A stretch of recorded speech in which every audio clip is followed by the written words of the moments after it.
the catalyst for that now, a lot of people, including me, members of the Latino community, and people at large, don't realize that this started long before they used people of the Latino communities, both in past and present. That their immigration policy started long before they used other people of color to pit them against us, the original targets of discriminatory practices by the government.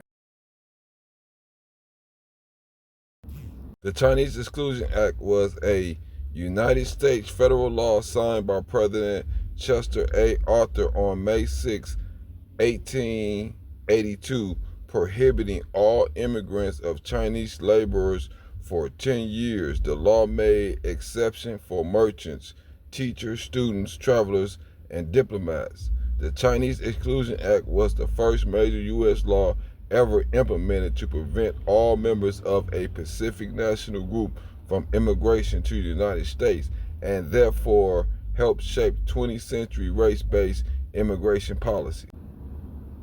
According to the Asian American Education Project, in 1965, President Lyndon B. Johnson signed into law the Immigration and Nationality Act, which replaced the quota immigration system that had been in existence since the 1920s, with a preference system based on labor skills needed by the United States and those who had a pre-existing family tie in the country.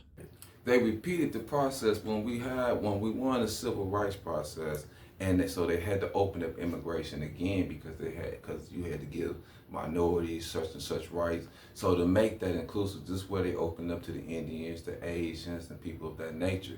This is why you see them dominate small business in our community. They was recruited in here, given the loans and access to the capital in order to help economically oppress us. In 1964, and then immigration opening up in 1965, and recognizing this pattern of using immigrants to basically get in the way of accountability to Black people.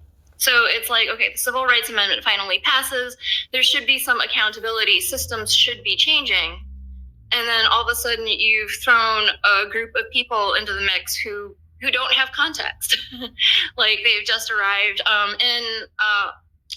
My mom and my dad, my mom arrived in the 50s, but my dad arrived in the 60s. Those opportunities, right? Like those educational opportunities, those business opportunities, those resources that with the Civil Rights Amendment should have been opportunities for Black people who fought for those civil rights are now, and I hesitate to say this because I don't want to say that Asian Americans don't work hard and that they don't deserve what they get, but they arrive and that opportunity is being given to them. Failing to recognize that, right? Yes, this is really important. Asian Americans were redlined from opening businesses in white neighborhoods because white people didn't want Asian Americans operating in their neighborhoods and didn't want Asian Americans profiting off of white people.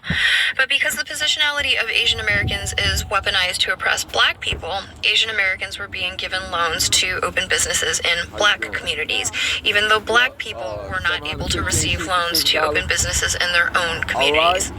And as I've said before, as a result of this, Black wealth is essentially paid out twice when it goes to Asian American businesses.